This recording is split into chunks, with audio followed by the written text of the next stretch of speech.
말씀은 빌립보서 2장입니다. 빌립보서 2장 12절부터 말씀 보시겠습니다. 12절에서 30절까지 말씀입니다. 그러므로 나의 사랑하는 자들아, 너희가 나 있을 때뿐 아니라 더욱 지금 나 없을 때에도 항상 복종하여 두렵고 떨림으로 너희 구원을 이루라. 너희 안에 행하시는 일은 하나님이시니 자기의 기쁘신 뜻을 위하여 너에게 소원을 두고 행하게 하시라니 모든 일을 원망과 시비가 없이 하라. 이는 너희가 흠이 없어 순전하고 어그러지고 거스는 세대 가운데서 하나님의 흠없는 자녀로 생애 그들 가운데 빛들로 나타내며 생명의 말씀을 밝혀 나의 다름질이 헛되지 아니하고 수고도 헛되지 아니하므로 그리스도의 날에 내가 자랑할 것이 있게 하려 함이라. 만일 너희 믿음의 재물과 섬김 외에 내가 나를 전제로 들을지라도 나는 기뻐하고 너희 무리와 함께 기뻐하리니 이와 같이 너도 기뻐하고 나와 함께 기뻐하라. 내가 디모데를 속히 너에게 보내기를 주 안에서 바람은 너희의 사랑을 알므로 안위를 받으려 함이니 이런 뜻을 같이 하여 너희 사정을 진실히 생각할 자가 이밖에 내게 없음이라. 그들이 다 자기를 구하고 그리스도 예수의 일을 구하지 아니하되 디모데의 연단을 너희가 안 하니 자식이 아버지에게 함같이 나와 함께 복음을 위하여 수고하였느니라. 그러므로 내가 내일이 어떻게 될지를 보아서 곧 이 사람 보내기를 바라고 나도 속히 가게 될 것을 주 안에서 확신하노라. 그러나 에바프로디를 너희에게 보내는 것이 필요한 줄로 생각하노니 그는 나의 형제요 함께 수고하고 함께 군사된 자요 너희 사자로 내가 쓸 것을 돕는 자라. 그가 너희 무리를 위하여 간절히 사모하고 자기가 병든 것을 너희가 들은 줄을 알고 심히 근심한지라. 그가 병들어 죽게 되었으나 하나님이 그를 긍휼히 여기셨고 그뿐 아니라 또 나를 긍휼히 여기사 내 근심 위에 근심을 면하게 하셨느니라. 그러면 내가 더욱 급히 그를 보낸 것은 너희로 그를 다시 보고 기뻐하게 하며 내 근심도 덜려 함이니라. 이러므로 너희가 주 안에서 모든 기쁨으로 그를 영접하고 또 이와 같은 자들을 존귀히 여기라. 그가 그리스도의 일을 위하여 죽기에 이르러도 자기 목숨을 돌보지 아니한 것은 나를 섬기는 너희의 일에 부족함을 채우려 함이니라. 아멘. 사랑하는 성도 여러분, 세상은 우리의 끊임없이 더 높아져라, 더 많이 가져라 이렇게 요구합니다. 그러나 성경은 다른 길을 우리에게 제시합니다. 예수님께서는 하나님과 동등됨을 취할 것으로 여기지 않으시고 오히려 자신을 낮추어 십자가에 죽기까지 순종하셨습니다. 이러한 예수님을 하나님은 지극히 높이 섰습니다. 낮아짐이 곧 높아짐이 되는 이 역설의 진리는 오늘 우리 신앙의 삶에도 동일하게 적용됩니다. 바울은 감옥에 갇혀 있으면서도 밖에 있는 자유로운 삶을 누리는 빌립보 성도들에게 편지를 보내어서 성도들이 그리스도를 본받아 복음에 합당하게 살 것을 권면하고 있습니다. 오늘 우리가 읽은 빌립보서 2장 12절에서 3절까지 말씀은 어떻게 그런 삶을 구체적으로 살아야 하는지를 세 가지 측면에서 보여주고 있습니다. 첫째는 두렵고 떨림으로 구원을 이루는 삶. 두 번째는 세상 속에서 빛으로 별처럼 빛나는 삶. 셋째는 복음을 위해 자신을 내어놓는 삶입니다. 먼저 두렵고 떨림으로 구원을 이루라. 11절 13절까지 말씀을 살펴보겠습니다. 바울은 항상 복종하여 두렵고 떨림으로 너희 구원을 이루라 이렇게 말씀하시고 있습니다. 여기서 구원을 이루라는 말은 우리가 뭔가 노력을 해서 구원을 받을 만한 자격과 조건을 갖춘다는 것을 말하지 않습니다. 우리 인간들은 절대로 구원을 이룰 수 있는 능력이 없습니다. 여기서 구원을 이루라는 말씀은 안에 있는 것을 밖으로 완성하다, 그런 뜻을 갖고 있습니다. 그래서 이 말씀을 보면 이미 예수님을 자기의 구원자로 또 주인으로 영접하고 사는 성도들은 그리스도 안에서 구원을 받은 자들입니다. 그 안에는 예수의 생명이 있습니다. 그런 이미 구원받은 성도입니다. 여기서 구원을 이루란 말은 이미 너에게 있는 구원을 삶으로 살아내라는 것입니다. 그 구원은 실제 삶 속에서 열매로 드러내야 한다, 이걸 말씀해 주고 있습니다. 그래서 성숙한 예수 그리스도의 모습을 이루며 주님을 닮은 삶으로 열매 맺어 가야 한다, 이 말씀을 하시고 있습니다. 또 이어서 두렵고 떨림으로 구원을 이루라고 말씀하고 있는데, 여기서 두렵고 떨림은 단순한 불안이 아닙니다. 걸어가신 하나님 앞에 사는 하나님을 경외하는 그 자세를 말합니다. 성도 여러분, 우리의 순종은 우리의 힘으로 가는 것이 아닙니다. 13절에서는 그러한 진리를 우리에게 잘 알려주고 있습니다. 우리 13절 말씀 같이 한번 읽겠습니다. 시작. 너희 안에서 행하시는 일은 하나님이시니 자기의 기쁘신 뜻을 위하여 너에게 소원을 두고 행하게 하시나니. 네. 우리가 온전히 구원을 이루게 되는 것은 하나님의 기쁘신 뜻입니다. 성령 하나님은 우리 마음속에 구원을 온전히 이루고자 하신 하나님의 기쁘신 뜻을 심어주셨습니다.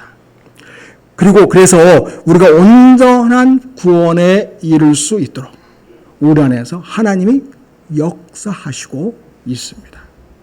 그래서 13절 말씀 보면 너희 안에서 행하시는 일은 하나님이시니, 말씀처럼 하나님 주시는 은혜와 능력으로 우리는 온전한 구원을 이루어 갑니다.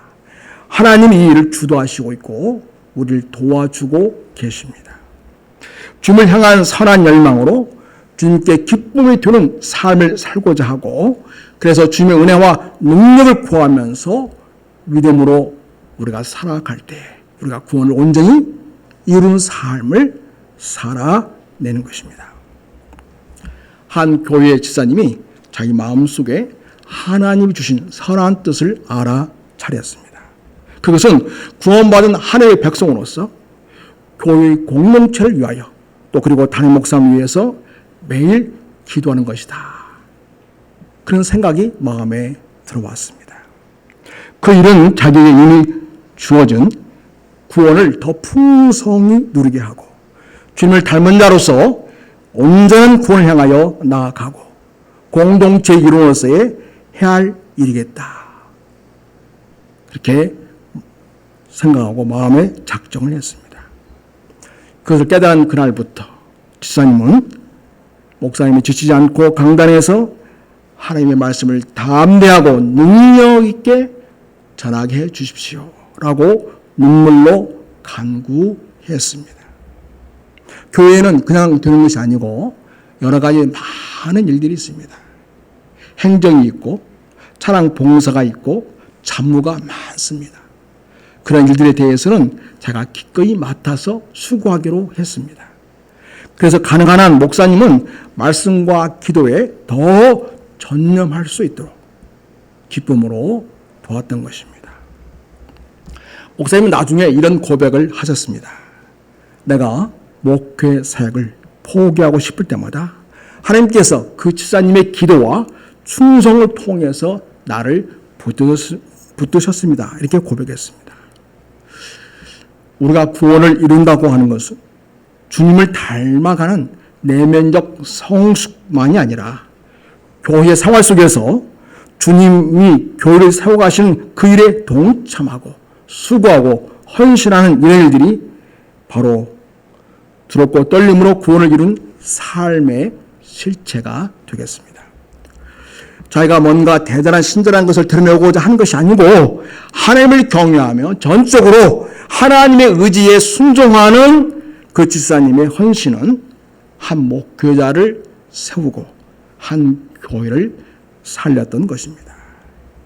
미국의 조나단 에드워드 목사님은 이렇게 말했습니다. 하나님의 은혜가 없으면 인간은 한순간도 믿음을 지킬 수 없다 라고 고백했습니다. 그런 휴식 이후에 매일 일기를 통해서 자신의 삶을 점검했습니다. 두렵고 떨림으로 구원을 이룬 삶을 살았습니다. 성도의 삶은 자기 확신이 아니라 날마다 은혜를 의지하는 겸손한 순종에서 이루어지는 것이어야 하겠습니다. 온전한 구원을 이루어 가라고 권면하신 사도 바울께서는 이어서 빌립보 성도들에게 세상 속에서 빛으로 나타나라 이렇게 말씀하시고 있습니다.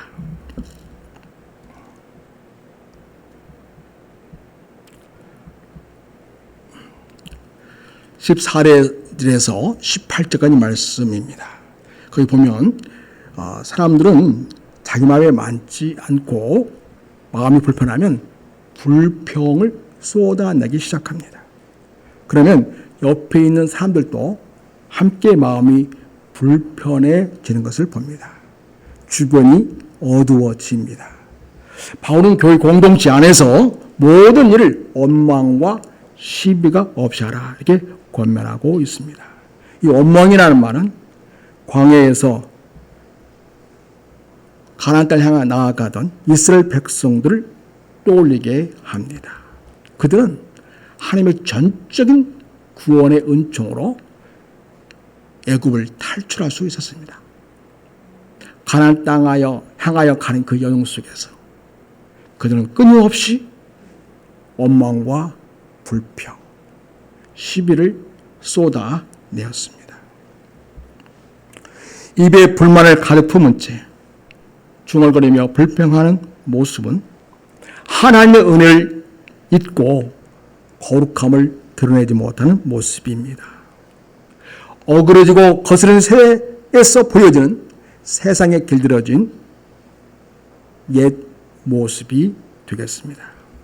우리는 은혜를 알수록 은혜를 받을수록 성도 입에서는 감사와 찬송이 흘러나오고 그럴 때에 원망과 시비는 점점 사라집니다.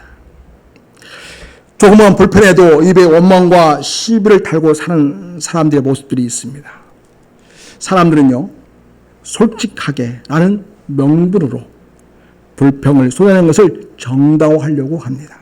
그러나 주님이 보이신 마음은 너그러움과 기다려줌이었습니다.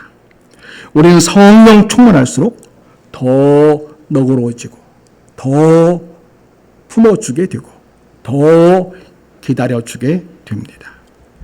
우리가 주님이 주시는 감사의 마음이 크고 주님의 말씀에 더욱 순종하는 마음을 갖게 되면 우리에게서 원망과 시비는 이해와 관용으로 바꿔지게 됩니다. 주님은 우리를 세상의 소금이다. 너희는 세상의 빛이다. 이렇게 말씀해 주셨습니다. 여러분, 원망과 시비는 성도 다음을 무색하게 만듭니다. 우리가 감사와 순종으로 나아갈 때에 흠이 없고 순전하여 생에서 빛들로 나타나게 되고 생명의 말씀을 밝히게 됩니다. 우리 15절, 16절 말씀을 같이 읽겠습니다. 이는 너희가 흠이 없어 순전하고 어그러지고 거스른 세대 가운데서 하나님의 흠없는 자녀로 생에서 그들 가운데 빛들로 나타내며 생명의 말씀을 밝혀 나의 다름질이 헛되지도 아니하고 수고도 헛되지 아니하므로 그리스도의 날에 내가 자랑할 것이 있게 하려 함이라. 여기서 빛들로 나타낸다. 이 말은요, 하늘의 별을 말합니다. 하늘의 별처럼 초롱초롱 빛나게 된다. 그런 이야기입니다. 어둠 속에서 별 하나가 길을 인도하듯이 성도의 삶은 세상에서 방향을 제시하는 작은 불빛이 됩니다. 그런데 여러분, 원망과 시비를 할 때 우리는 결코 세상의 빛이 될 수 없습니다. 우리가 주님의 사랑으로 성령님의 인재 가운데서 이해와 관용으로 나아갈 때 우리는 세상에서 빛으로 나타나게 됩니다. 생명의 말씀이 우리를 통해 세상에서 빛으로 나타나게 됩니다. 바울은 성도의 믿음이 더욱 하나님 앞에 받음직한 그런 재물과 같은 것이 되기 위해서 기꺼이 자기를 희생하겠다. 이렇게 자기를 표현하고 있습니다. 여러분 17절 보십시오. 바울은 자신의 삶을 너희 믿음의 재물 위에 부어지는 전제다. 이렇게 표현하고 있습니다. 한번 보겠습니다. 17절 같이 읽겠습니다. 시작. 만일 너희 믿음의 재물과 섬김 위에 내가 나를 전제로 드릴지라도 나는 기뻐하고 너희 우리와 함께 기뻐하리니 하나님이 받으시는 믿음, 하나님이 받으시는 그 섬김에 바울은 기꺼이 내가 전제로 너희에게 부어지기를 원한다. 이렇게 말하고 있습니다. 그럴 때 나는 기뻐하고 너희 우리와 함께 기뻐하겠다. 그럼 이 전제가 뭐냐? 여러분, 이방 사회에서 제사를 드릴 때 마지막 부어지는 술잔입니다. 왜 그렇게 하는가? 아직 재물이 온전히 태워지지 않아서, 다시 말하면 신께 온전히 받쳐지지 못한 그런 상태에 있을 때 거기다가 알코올, 술을 부으면 확 부끄러이 살아나면서 이 알코올, 술은 그 형체도 없이 사라져버리고, 그리고 거기에 있는 재물은 완전히 연소가 이루어져서 신께 온전히 바쳐지게 되는 고대 사회의 그런 제사 의식을 염두에 두고 지금 바울 사도가 이 말을 하고 있는 것입니다. 다시 말해서 믿음과 섬김이라는 것은 하나님께 드려지는 재물과도 같은 것인데, 성도들의 그 믿음과 섬김이 아직 온전히 하나님 앞에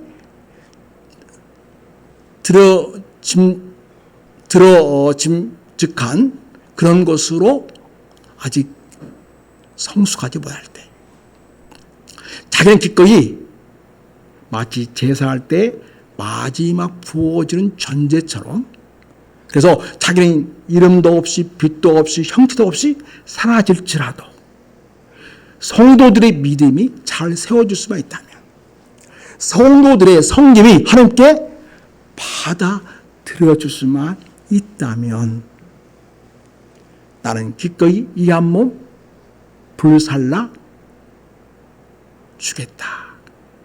나는 그렇게 되기를 원한다. 이런 고백을 하고 있습니다. 바울 사도께서는 자기 존재는 소음을 띠고, 그래서 재물을 온전히 태우게 하는 역할로서 진정한 섬김이 되기를 원했던 것입니다.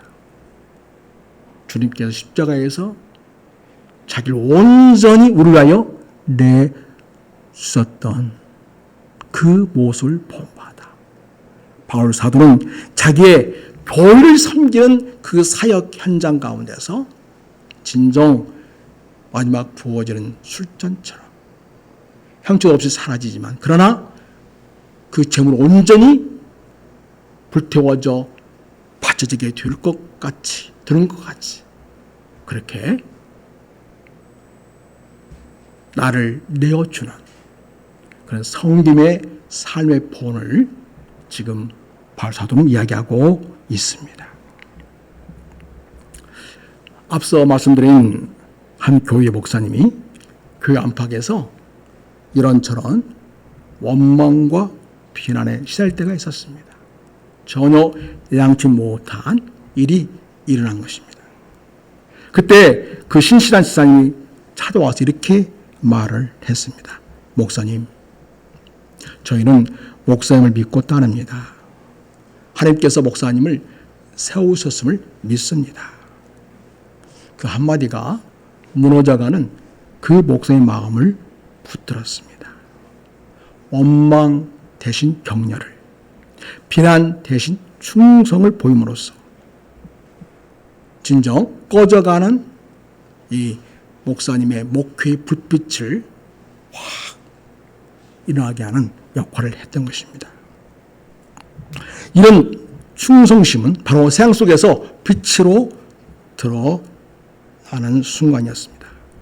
여러분, 성도의 이런 충성은 목회자에게 힘이 될 뿐만 아니라 교회 전체를 믿음과 감사의 자리에 이끄는 별빛이 되는 것입니다. 또한 세 번째로 바울 사도께서는 복음을 위해서 자신을 내어놓으라고 이렇게 말씀하시고 있습니다. 바울은 디모데와 에바프로디도를 칭찬하고 있습니다. 20절 보면 디모데는 자기 일을 구하지 아니하고 오직 그리스도 예수의 일을 구하는 자라고 바울 사도는 소개하고 있습니다. 그래서 자기 유익보다 그리스도 일을 먼저 구하는 자로서 디모데는 지금 로마 감옥에서 복음 전하는 바울에게 충성심을 발휘해서 마음을 다하여 지금 섬기고 있는 것입니다. 이런 디모데의 헌신과 믿음 얘기를 빌보 성들이 전해드릴 때 얼마나 큰 격려와 용기를 북돋아 주었겠습니까? 또 여러분, 에바프로디도노 이분은 이 빌보 교회의 담임 목사입니다. 이렇게 볼 수 있습니다. 그분이 이제 교회에서 보냄을 받아가지고 지금 감옥에서 선교하고 있는 이 바울 사도를 돕고 있습니다. 그런데 애기치 않은 일이 벌어졌습니다. 에바프로디도가 중병에 걸린 것입니다. 어떤 상황까지 갔냐면 병으로 거의 죽기까지 상태가 그렇게 심각해졌습니다. 오늘 말씀 보면 바울은 그를 어떻게 표현하냐면 자기 목숨을 돌아보지 아니한 자다 이렇게 이야기하고 있습니다. 에바프로디도는 복음을 위해서 자기 목숨을 내던졌던 충성된 일꾼이었습니다. 이제는 다 병이 나았습니다. 건강해져서 빌립보 교회로 돌아갈 수 있게 되었습니다. 이렇게 목숨을 건 에바프로디도의 희생과 섬김은 바울에게도 또 빌립보 성도에게도 큰 모범이 되었고 위로와 격려와 도전이 되었습니다. 디모데와 에바프로디의 이런 아름다운 섬김과 충성심의 이러한 모습은 진정 교회를 교회되게 하는 아름다운 동력으로 쓰임받게 됩니다. 우리 성도님 한 분 한 분이 디모데처럼 자기 일을 구하지 않고 그래서 예수의 일을 먼저 구하고 때로는 자기가 애기치 않은 건강 상태가 안 좋아지는 상황이 있을지라도 정말 주의 몸된 교회를 위해서 하림날 위해서 기도하고 헌신하고 충성한 이런 일들을 통해서 하림날은 든든히 세워지게 된다는 것을 우리는 기억해야 하겠습니다. 어떤 분은 교회는 하나님 책임주시니까 하늘에서 돈 보따리를 내려주어서 목회하고 교회를 운영하는 줄로 아는 사람도 있습니다. 그렇지 않습니다, 여러분. 바로 여러분이 하나님이 보내신 천사들이고요. 바로 여러분이 이 교회를 든든히 세우는 기둥들입니다. 하나님은 여러분의 사랑과 헌신과 충성을 통해서 큰사랑교회가 든든히 세워지도록 여러분을 이 교회로 보내셨고 한 지체가 되게 하셨고 그리고 함께 복음의 동력을 이루게 하시고 있습니다. 위에서 말씀드린 집사님은 이렇게 목사님께 말씀을 드렸습니다. 목사님, 저는 이 교회를 위해서 신앙을 지켰습니다. 제 자녀들도 믿음을 잘 배웠습니다. 이제는 교회가 어려운 여건 속에 있긴 한데 저는 기꺼이 교회를 일으켜 세우는데 쓰임받기를 원합니다. 이제는 도움과 말씀만 받는 자가 아니라 함께 교회를 일으켜 세우는 목회의 동력을 이룬 자로 저도 쓰임받기를 원합니다. 그러면서 자신의 할 수 있는 모든 것을 주 앞에 드리는 그와 같은 헌신과 열정을 보였습니다. 이러한 고백은 목사님과 성도들에게 큰 감동을 주었습니다. 마치 에바 프로드처럼 복음의 자신의 것을 아끼지 않은 헌신을 보인 것입니다. 이런 충성은 교회를 세웁니다. 목회자를 붙듭니다. 하나님의 영광을 드러냅니다. 세상 속에서 교회가 빛으로 나타나게 됩니다. 1950년 에콰도르 아웃가족 순교지에서 순교한 짐 엘리엇 선교사님이 이렇게 고백했습니다. 이룰 수 있는 것을 얻기 위해서 이룰 수 없는 것을 얻기 위해서 이룰 수 있는 것을 버린 자는 결코 어리석은 자가 아니다. 그럼 이룰 수 없는 것이 뭐예요? 바로 구원이고 생명이죠. 이룰 수 있는 건 우리가 살아가면서 물질일 수도 있고 건강일 수도 있고 눈에 보이는 것들입니다. 그래서 우리는 영원한 하나님의 것을, 하나님에 속한 것을 얻기 위해서 우리는 기꺼이 눈에 보이는 것들을 이룰 수도 있고 또 투자해서 아름다운 하나님 나라 사역에 쓰임받을 수도 있고 그것은 결코 어리석은 일이 아니다. 참 지혜로운 일이다. 이렇게 말씀하시고 있습니다.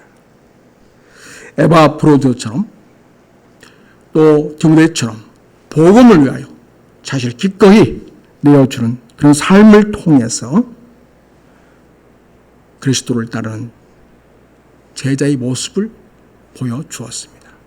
우리도 오늘날 이 시대에 진정한 제자로서 주님을 따르는 믿음의 본을 볼 수 있고 우리가 삶의 자리에서 생명의 말씀을 밝혀 빛으로 드러나는 진정한 구원의 성숙을 이루어가는 사람, 하나님 나라의 동력을 이루는 사람. 그래서 하나님을 경외하고 두렵고 떨림으로 구원을 이루고 엉망없는 감사와 순종으로 세상 속에 빛이 나는 삶을 살아내고 복음을 위해서는 자기 생명까지 내놓는 헌신의 삶을 살아내는 우리 모든 성도가 될 수 있기를 바랍니다. 이것은 단순히 어떤 이상이 아닙니다.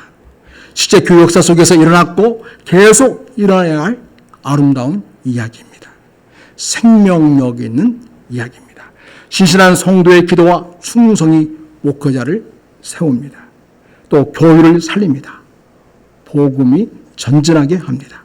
오늘 우리 교회와 우리 각자의 자리에서 이런 제자의 삶을 살아내는 모든 성도가 되시기를 간절히 바랍니다. 우리 시간 합심해서 기도하겠습니다. 먼저 첫째 기도 제목, 주 앞에 경외함으로 서서 날마다 두렵고 떨림으로 구원을 이루는 삶을 살게 하옵소서. 두 번째, 원망과 불평 대신에 감사로 세상 속에서 빛나는 그리스도의 증인으로 살게 하소서. 세상 속에서 별빛처럼 복음을 비추는 성도가 되게 하옵소서라고 기도할 수 있기를 바랍니다. 세 번째, 복음을 위해 삶을 내어드렸던 디모데, 에바 브로드처럼 그리고 바울처럼 중성 성도들처럼 복음을 위해 자기 삶을 하나님 앞에 기꺼이 내어드리는 헌신된 제자가 되게 하소서. 예, 기도할 수 있기를 바랍니다. 또한 이 시간에 또 말씀의 종로 섬기는 수많은 목회자들과 그리고 외국에 나가서 생명 걸고 복음 전하시는 우리 선교사님들을 위해서 그들을 축복하고 그들의 모든 삶의 현장 가운데 하나님의 영광이 드러나고 복음을 통해서 이 땅에 하늘 나라로 가득하게 해달라고 기도할 수 있기를 바랍니다. 이 시간 우리 주여 한번 하고 하나님 앞에 간절한 마음으로 기도하시겠습니다. 주여 하나님 아버지 감사합니다.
거룩하신 하나님 아버지, 오늘 말씀을 통해 성도의 삶이 어떠해야 하는지 다시 깨닫게 하심을 감사합니다.